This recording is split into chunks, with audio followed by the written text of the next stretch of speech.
আসসালামু আলাইকুম, শুভ সন্ধ্যা। আজকে একটা বিষয় নিয়ে আলোচনা করব, সেটা হচ্ছে ফেসবুক অ্যাড স্কেলিং নিয়ে। আমি নরমালি জানেন যে ফেসবুক অ্যাডস এর উপরেই ভিডিওগুলো দিয়ে থাকি, ম্যাক্সিমাম অন্যান্যগুলোও দিয়ে থাকি, তবে ফেসবুক অ্যাডসেই বেশি দিয়ে থাকি কারণ ফেসবুকটা সবচেয়ে বেশি পপুলার সোশ্যাল মিডিয়ার মধ্যে। এটাই সবচেয়ে সবাই করে থাকে। যাই হোক, তো এখানে আমি ম্যাক্সিমাম করে নিই। ফেসবুক অ্যাড স্কেলিং তো বুঝিনি যে আপনি কিভাবে অ্যাডটাকে একটু ভালো পারফরমেন্স দিতে পারবেন। এটা হয়তো আপনার অ্যাডসটা বর্তমানে ভালো অবস্থায় আছে অথবা খারাপ অবস্থায় আছে। যে অবস্থায় থাক, আপনি যে চাইতেছেন যেটাকে ইমপ্রুভ করার জন্য অথবা খারাপ করতেছে সেটাকে ইমপ্রুভ করার জন্য, তো আসলে কোন জায়গায় খারাপ হইতেছে সেগুলো আগে ফাইন্ড আউট করতে হবে যে কি কারণে। যে আমি যেমন ধরুন হচ্ছে ফেসবুকের একটা গুরুত্বপূর্ণ বিষয়, সেটা হচ্ছে আপনি প্লেসমেন্ট দিয়ে রাখলেন অতিরিক্ত, আর একটা হচ্ছে এজ গ্রুপ দিয়ে রাখলেন অতিরিক্ত।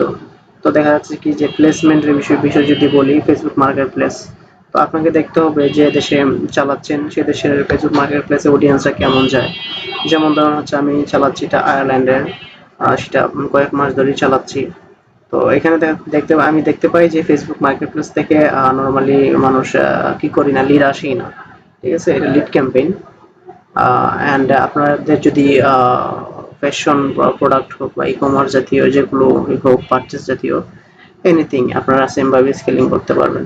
ঠিক আছে, তো স্কেলিং করার জন্য আপনাকে যে বিষয়গুলো বললাম, প্লেসমেন্ট এবং হচ্ছে এজ গ্রুপ, আরও যে অডিয়েন্সের ব্যাপারটা আছে, তো এই মানে এক কথায় অ্যাডসেটের আন্ডারে যে অডিয়েন্সের ব্যাপারগুলো আছে, of course very important ad copy, যে অ্যাড ক্রিয়েটিভ, ইমেজ, ভিডিও কোনটা হবে কখন, মানে এই বিষয়গুলোকে প্রতি মুহূর্তে আপডেট করতে হবে নিজেকে। ঠিক আছে, আর সবচেয়ে বড় ব্যাপার হচ্ছে যে একটা লাইক ক্যাম্পেইন খুবই দরকার প্রত্যেকটা ব্র্যান্ডের জন্য। তো আমি মনে করি এই জন্য আমি সবসময় একটা লাইক ক্যাম্পেইন চালিয়ে রাখছি।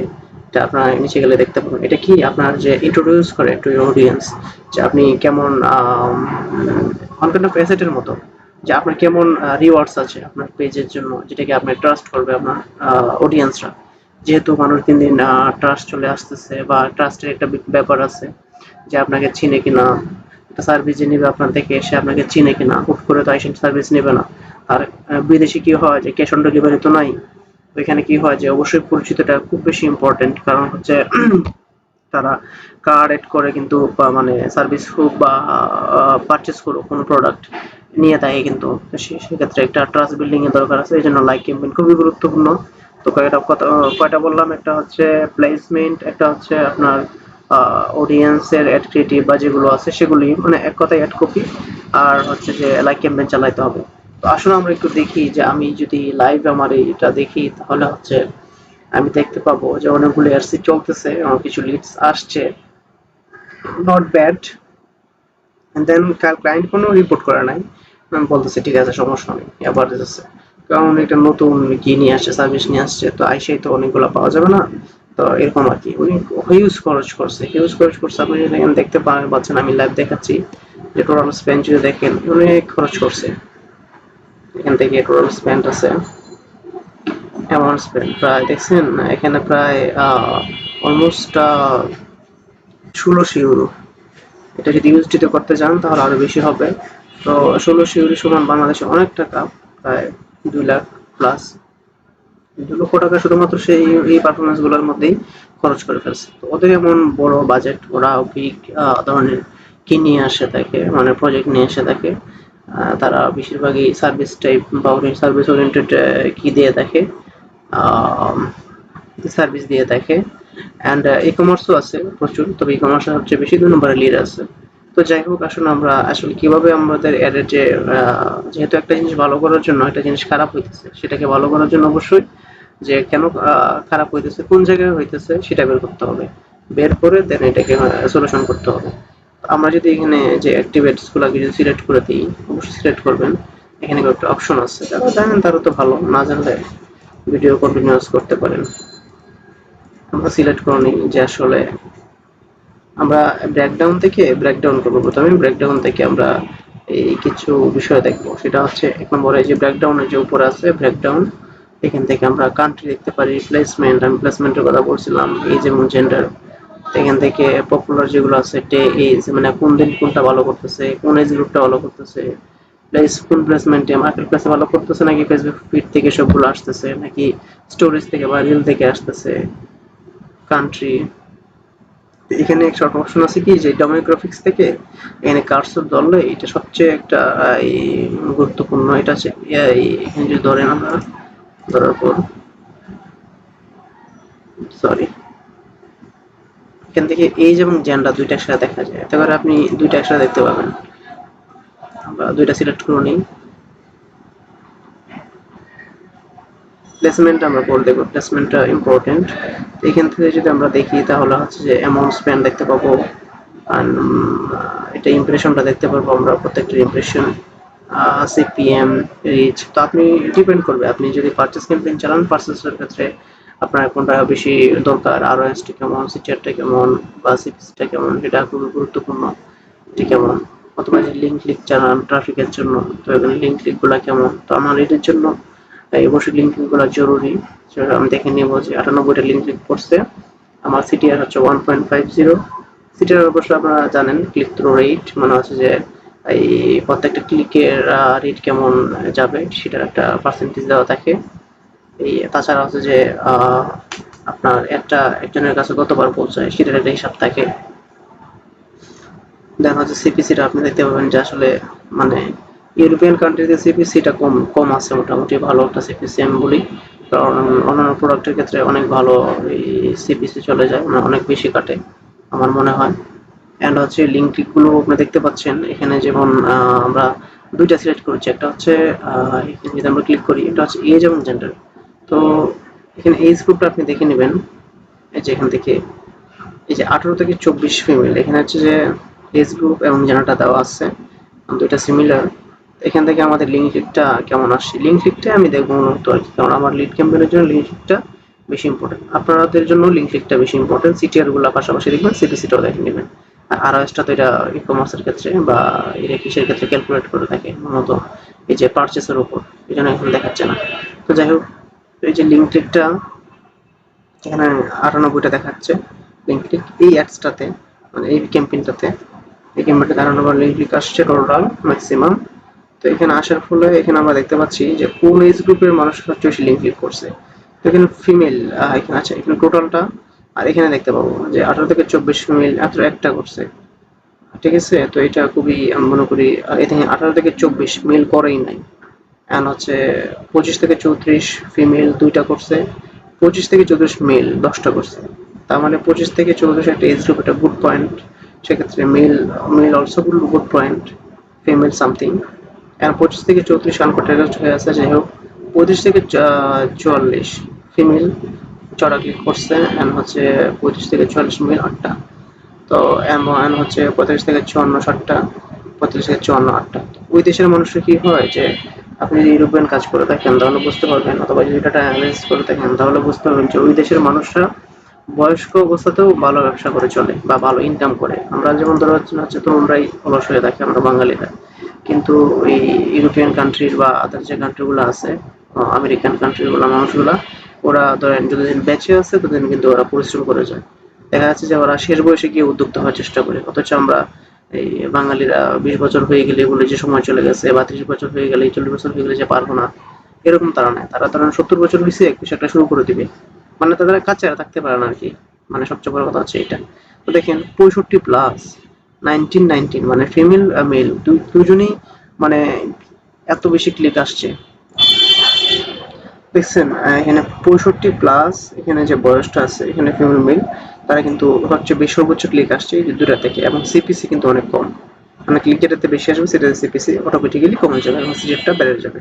সিটিআর বেড়ে যাওয়া হচ্ছে গুড পয়েন্ট, সিপিসি কমে যাওয়া হচ্ছে গুড পয়েন্ট, ফ্রিকোয়েন্সি বেড়ে যাওয়া হচ্ছে গুড পয়েন্ট। তো এই তিনটা আপনারা একটু বুঝে নেবেন, বুঝতে পেরেছেন। এগুলো হচ্ছে ফ্রিকোয়েন্সি, সিটিআর, এগুলা ইমপ্রেশনের উপর বা রিচের উপর ডিপেন্ড করে, যে কতগুলো ইমপ্রেশন হলো কাস্টমারের কাছে, তারা এনগেজড হলো আপনার কিসের প্রতি, কন্টেন্টের প্রতি, মানে এডের প্রতি, বা ক্লিক করলো, সেটার উপর ডিপেন্ড করে ফ্রিকোয়েন্সি, সিটিআর এবং সিপিসির মাত্রা দেওয়া হয়ে থাকে।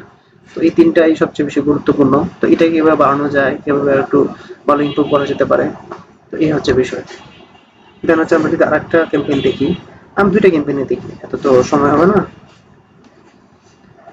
এখানে একটা ক্যাম্পেইন আছে। আচ্ছা, আমি সবচেয়ে বড় যে লিডটা পাওয়া গেছে সবচেয়ে বেশি, এটা নিয়ে আলোচনা করি একটু। সেকেন্ড, একটু ধৈর্য ধরে ভিডিও দেখতে হবে। না চাইলে স্কিপ করতে পারেন অথবা এটা দেখতে পারেন। আমি চাই বিষয়টা টোটালি কি করার জন্য। আচ্ছা, এটাতে সবচেয়ে বেশি লিড আসছে, 9টা আসছে। তো এখানে আমরা দেখতে পাই, এখানে এই যে সেম ভাবে কতগুলো আমাদের ক্লিক আসছিল, 9টা লিড আসছিল, আর ক্লিক হয়েছিল 245টা ক্লিক ক্লিক করছিল। এখানে আমরা যদি 18 থেকে 24 গ্রুপ দেখি, মেল ফিমেল। আচ্ছা, মেল মোটামুটি ক্লিক করছে এই যে 35 এবং 34, ফিমেল মেল, মানে ওরা মানে both of engaged to business or other projects. Actually মানে যে কোনো কাজ ওরা মানে মেল ফিমেল না, মানে ওগুলা বাছাই করে না। ওদের একটা মেন্টালিটি হচ্ছে ওরা কাজ করতে ভালোবাসে, এটা ছেলে হোক মেয়ে হোক সবাই কাজ করে। এই জন্য দেখেন যে মেল ফিমেলটা মানে সমহারে কিন্তু তারা এই যে আমার যে ক্লায়েন্টের সার্ভিসটা আছে সেটার প্রতি এনগেজড তারা। তো ক্লায়েন্টের সার্ভিসটা হচ্ছে সে সোশ্যাল মিডিয়া যে ম্যানেজিং যে এই টুলস গুলো আছে সেগুলো সার্ভিস প্রদান করে থাকে। ঠিক আছে? তো অ্যান্ড হচ্ছে এখানে আমরা এই যে 35 থেকে এই 44, এখানে অনেকগুলো ক্লিক পাইছি। ইভেন আমরা পেয়েছি হচ্ছে 45 থেকে 54 বছর বয়স, এখানে প্রায় আমরা অনেকগুলো প্রায় 60টা ক্লিক পেয়েছি। অ্যান্ড হচ্ছে এই যে বয়সগুলো আছে 65+ পর্যন্ত আমরা এই মোটামুটি একটা ভালো ক্লিক পেয়েছি। তো আমি দেখা যাচ্ছে যে আমরা যদি এই 25 থেকে 60 পর্যন্ত যদি বয়সটা দিই, স্লোপটা দিই, তাহলে সবচেয়ে বেশি ভালো করে। এই এতে করে কি হয়, যদি ধরেন আপনার কিসের বাইরে এজ গ্রুপের বাইরে মানুষরা দেখলো, সেটার জন্য কিন্তু কস্ট কাটবে নিশ্চয়ই। যেমন ধরেন এই যে কেউ একজন অ্যাড দেখলো আপনার ফেসবুকে, শুধু চোখে পড়ছে, স্ক্রল করতেছে, চোখে পড়ছে, ওটার জন্য কাটবে। কারণ ইমপ্রেশন বেসিস আমরা এই কাটা থেকে আমরা জানি ফেসবুকের যে কস্টটা আপনারা যখন অ্যাড রান করেন দেখতে পান যে ইমপ্রেশন ভিত্তিক কাটে। তো ইমপ্রেশন হইলেই কাটবে। তো আমার কি করতে হবে, যে এখানে যে যারা যারা এই যে মিসিং হয়েছে এই বয়সটাকে এক্সপ্লোর কিভাবে করা যায়, কিভাবে কমানো যায়। দেন হচ্ছে আমাদের যে এই মেল নাকি ফিমেল কারা বেশি ম্যাক্সিমাম দেখছে, তাদেরকে আমরা এই যে এক্সক্লুড করে দিতে পারি। তাহলে কি হয় যে ওরা বাদ চলে যাবে। তাহলে যারা একমাত্র আমার ব্যবসার প্রতি বা আমার সার্ভিসের প্রতি যারা এনগেজড বা ইন্টারেস্টেড, শুধুমাত্র তারাই দেখবে, তারাই ক্লিক করবে। এতে করে কি কস্টটা কমানো যায়, মানে দিন শেষে কস্ট কমাইতে হবে। কস্ট কমাইলে কিন্তু ব্যবসার লাভ বা অ্যাডভার্টাইজিং এর লাভ, না কিন্তু লাভ নাই। ঠিক আছে? তো এইগুলো আপনি অলসো সিআরও করে মানে কনভার্সন রেট অপটিমাইজেশন করেও করতে পারবেন। এটা একটা বড় প্রজেক্ট। ঠিক আছে? তো এরকম অনেকগুলো আমি দেখাইতে পারি। তো আমি সিপিসি দেখতে পাচ্ছেন আমার এই পাশে সিপিসি গুলো মোটামুটি ভালো। চেষ্টা করবেন যাতে সিপিসি কম যায়, কস্ট পার ক্লিক যত কম পারেন, সিটারটা ভালো থাকে, ফ্রিকোয়েন্সিটা ভালো থাকে। তো এই বিষয়গুলো দেখবেন, আর রেজাল্ট তো আপনার এদিকে আছে, রেজাল্টগুলো এগুলোর উপরেই ডিপেন্ড করে মূলত। আমরা যদি এখন প্লেসমেন্ট দেখি, আমি ইনস্টাগ্রামও চালাইছিলাম মেবি। এমনিতে আমি ফেসবুক সবগুলোই চালাই। যদি এখানে দেখতে পান, এখানে আমি এক্স চালাই, মানে হচ্ছে যে টুইটার এবং লিঙ্কডইন এবং হচ্ছে আরো যেগুলো আছে মোটামুটি সবগুলোই চালাই। যেগুলো বাংলাদেশে অনেকে কম চালিয়ে থাকে কিন্তু আমি চালাই। হয়তো চালাই কিন্তু খুব মানে হাতে গোনা কয়েকজন যে বাকিগুলো চালায়, লিঙ্কডইন গুলো চালায়, টুইটার গুলো চালায়, কিন্তু আমি ঠিকই সার্ভিস দিয়ে দেখি। তো যাই হোক, অ্যান্ড হচ্ছে প্লেসমেন্ট আমরা একটু দেখি।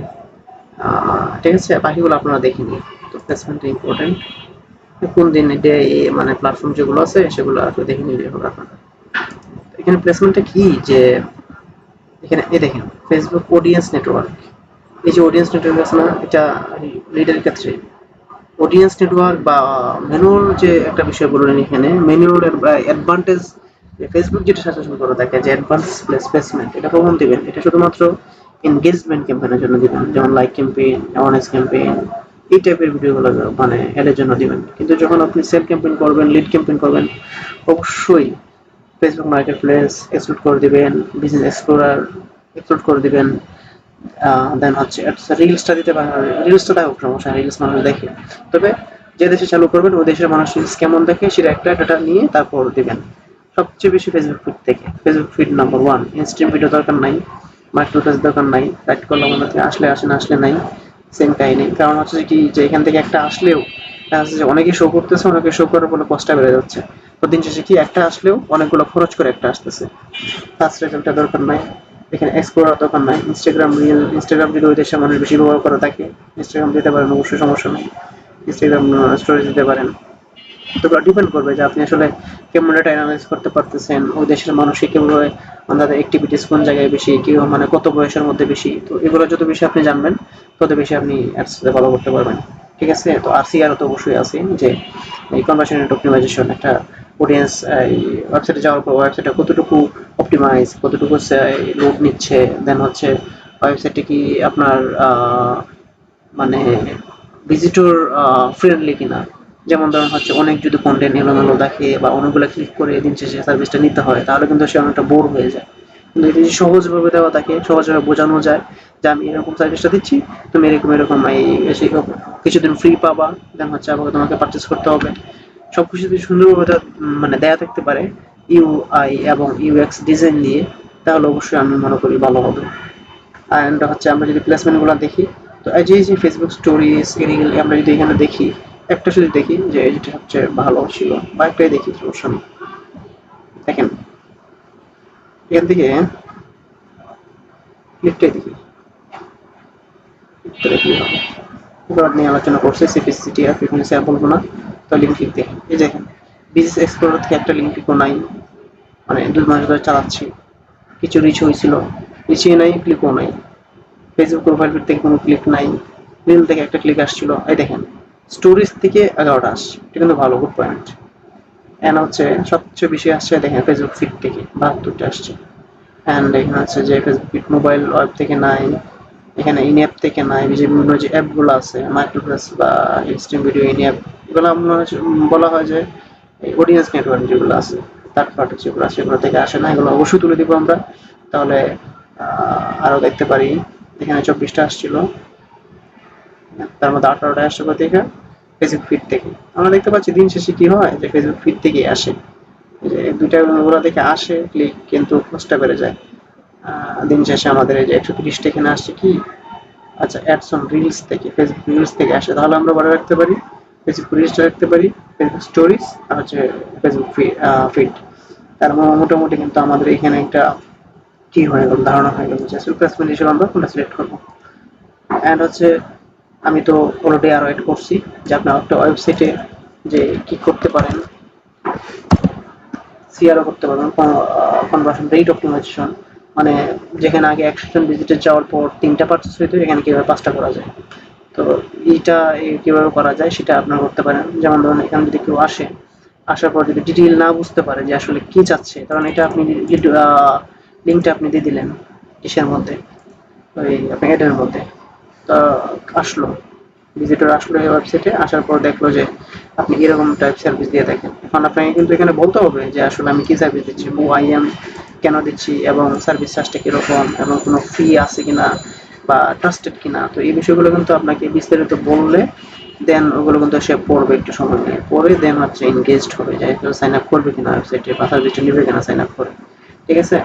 তো ইভেন ইভেন আপনি যখন সাইন আপ পেজে যাবেন, এই এটা কিন্তু একটা গুরুত্বপূর্ণ পেজ। তো এখানে আপনাকে এই কেন সাইন আপ করবে, বা সে যেহেতু করে ফেলছে অলরেডি বা পড়বে, তাহলে এখানে একটু বিস্তারিত বলা দরকার, এবং এটাকে যত সহজে ফর্মটা দেওয়া যায় আর যত সেটা অনেক ভালো হবে, ডিজাইনটা যাতে ভালো হয়, এটা একটা ব্যাপার। আর ফ্রি রাখা সবচেয়ে ভালো, মানে ফ্রি ট্রায়ালটা খুব ভালো একটা বলা যেতে পারে। দেখো কি হয় যে কি করা যেতে পারে, নিজেকে নিজের সার্ভিসটাকে অডিয়েন্সের সামনে একটু আর একটু বিশ্বাসযোগ্য করা যেতে পারে। তো এই হচ্ছে বিষয়। এবং ইউএক্স ইউআই ডিজাইন যারা করে থাকে তাদের একটু হেল্প নিতে পারেন, এতে করে সুন্দর হইতে পারে। কনটেক্সটটা কোথায় হবে, কিভাবে হবে, বা এগুলো তারাই ভালো বলতে পারবে। কিন্তু এটা খুবই ইম্পর্টেন্ট মনে করি, কারণ ইউএক্স ইউআই ডিজাইন তো সবাই আপনারা জানেন যে এটা কতটুকু গুরুত্বপূর্ণ একটা ওয়েবসাইটের জন্য বা মার্কেটিং এর জন্য। তো আশা করি যে এটা আপনারা আজকের ভিডিওতে উপকৃত হলেন। আরও কথা বলা যেতে পারতো, এখানে রিপোর্ট থেকে আপনারা এই ডাউনলোড করতে পারবেন, এই ক্রিয়েট নিউর উপর অথবা ভিউ অ্যাড ক্রিয়েটিভ পারফরমেন্স, এখানে যদি ক্লিক করেন তাহলে আপনারা এটার পারফরমেন্সগুলো দেখতে পাবেন বা ডাউনলোড করতে পারবেন। ডাউনলোড করে নিয়ে নিজেদের মতো করে দেখতে পাবেন, দরকার হবে না এখান থেকে আপনারা ব্রেকডাউনে ক্লিক করে সব কিছু করতে পারবেন। তো এই হচ্ছে ব্যাপার, কিংবা আপনারা এই একটা অ্যাডসকে মোটামুটি বেসিক টাইপের একটা স্কেলিং করতে পারেন। আর সর্বোচ্চ স্কেলিং করতে গেলে অবশ্যই আপনাকে সিআর সম্বন্ধে ধারণা থাকতে হবে, এই এ টু জেড কীভাবে আমরা প্রত্যেকটা অ্যাডের মধ্যে ইউ ইউআরএল প্যারামিটার বসাতে পারি। এতে করে কি হয়, গুগল অ্যানালিটিক্সে গিয়ে আমরা সম্পূর্ণ ডেটাগুলো দেখতে পারি যে আসলে দিন শেষে কি হচ্ছে, কোন ক্যাম্পেইন থেকে কেমন রেজাল্ট আসতেছে। কারণ ইউআরআই প্যারামিটার বা ইউআরএল প্যারামিটার দেওয়া থাকলে কি হয় যে গুগল অ্যানালিটিক্সে দেখা যায় যে কোন ক্যাম্পেইনটা কেমন করতেছে। নর্মালি কিন্তু গুগল ক্যাম্পেইনের সব ডাটা একসাথে দেখে, কিন্তু ইউআরএল যে প্যারামিটারসটা করে থাকেন তাহলে আপনারা কিন্তু প্রত্যেকটা ক্যাম্পেইন কেমন রেজাল্ট করতেছে, কেমন পারচেস আসতেছে, কেমন লিড আসতেছে, কেমন ক্লিক আসতেছে, সব দেখতে পাবেন। ঠিক আছে, পাশাপাশি আপনারা করে ফেলতে পারেন এমএস ক্লিয়ারিটি, যদি না করে থাকেন তাহলে করে ফেলতে পারেন। এমএস ক্লিয়ারিটি কীভাবে সেট আপ করতে হয় সেটা আপনারা দেখে নেবেন, খুবই সহজ। জাস্ট ব্যাকএন্ডে বা হেডারের ওয়েবসাইট হবে, কিছুটা বসাই দিলে হয়, এমএস ক্লিয়ারিটি পিক্সেলটা বসাই দিলে হয় বা কোডটা বসাই দিলে হয়। ঠিক আছে, তো আর অ্যানালিটিক্স এবং এই এমএস ক্রিয়েটিভ দুইটাই সেট আপ করে নেবেন। তো এই হচ্ছে মূল কথা, যে একটা স্কেলিং করা যায় এবং ভালো করা যায়। ব্যাকগ্রাউন্ড থেকে আপনারা সম্পূর্ণ প্লেসমেন্ট ধরে এজেন্ডা ধরে দেখতে পারেন। অ্যানালিটিক্স এবং এমএস ক্রিয়েটিভ আপনারা কি করতে পারেন, সেট আপ করতে পারেন। যেমন এখানে অপশন আছে হিটম্যাপ, মানে কোনটাতে সবচেয়ে বেশি ক্লিক করছে, কোন লিঙ্কটাতে। যেমন ধরেন হচ্ছে একটা ওয়েবসাইট অনেক লিঙ্ক থাকে, কোনটাতে মানুষ ভিজিটর বেশি গেছে। এটা হচ্ছে এই এমএস ক্রিয়েটের সুবিধা, যেখানে দেখাও যায়, এখান থেকে রেকর্ডিংও দেখা যায়, যারা আসলে ভিডিও রেকর্ড হয়ে থাকে আর কি, তাদের মানে অ্যাক্টিভিটিসগুলো। এতে করে আপনি এই আপনার ওয়েবসাইটে কী কী অ্যাক্টিভিটিস করতেছে এটা ভিডিও সহ দেখতে পাবেন এমএস ক্রিয়েটিভে। এই হচ্ছে এমএস ক্রিয়েটের সুবিধা। তো এখানে যে টাইম সহ দেওয়া থাকে সব কিছু, এই সব কিছু দেওয়া থাকে একদম। আপনি যদি একটু পড়েন যে আসলে এখানে কী কী দেওয়া আছে, মানে কিরকম ডিভাইস থেকে আসছে, কোন ব্রাউজার থেকে আসছে, রেফারেল কি ফেসবুক থেকে আসছে, গুগল থেকে আসছে, নাকি অন্যান্য সোশ্যাল মিডিয়া থেকে আসছে, কোন পেজে গেছে, কখন গেছে, কোন দেশ থেকে আসছে, everything. MS fit is the wonderful tools আমি মনে করি। অ্যান্ড হচ্ছে এখানে আপনি দেখতে পাবেন সোশ্যাল অ্যান্ড হচ্ছে অ্যানালিটিক্সে তো আপনি সবকিছু দেখতেই পাবেন, নিজের রিপোর্ট থেকে এখানে সবকিছু দেখতে পাবেন আসলে কেমন অ্যাক্টিভিটিস হচ্ছিল বা হচ্ছে। ঠিক আছে, তো আশা করি এই বিষয়গুলো যদি আপনি সেট আপ করেন তাহলে অনেক এগিয়ে যাবে আপনার ওয়েবসাইটটা, আপনার সেলটা দিন শেষে আর কি। মানে এটা নতুনদের জন্য বা যারা আসলে ব্যবসাতে মোটামুটি মিডিয়াম টাইপের, তাদের জন্য অনেক ভালো হবে ভিডিওটা। ধন্যবাদ সবাইকে।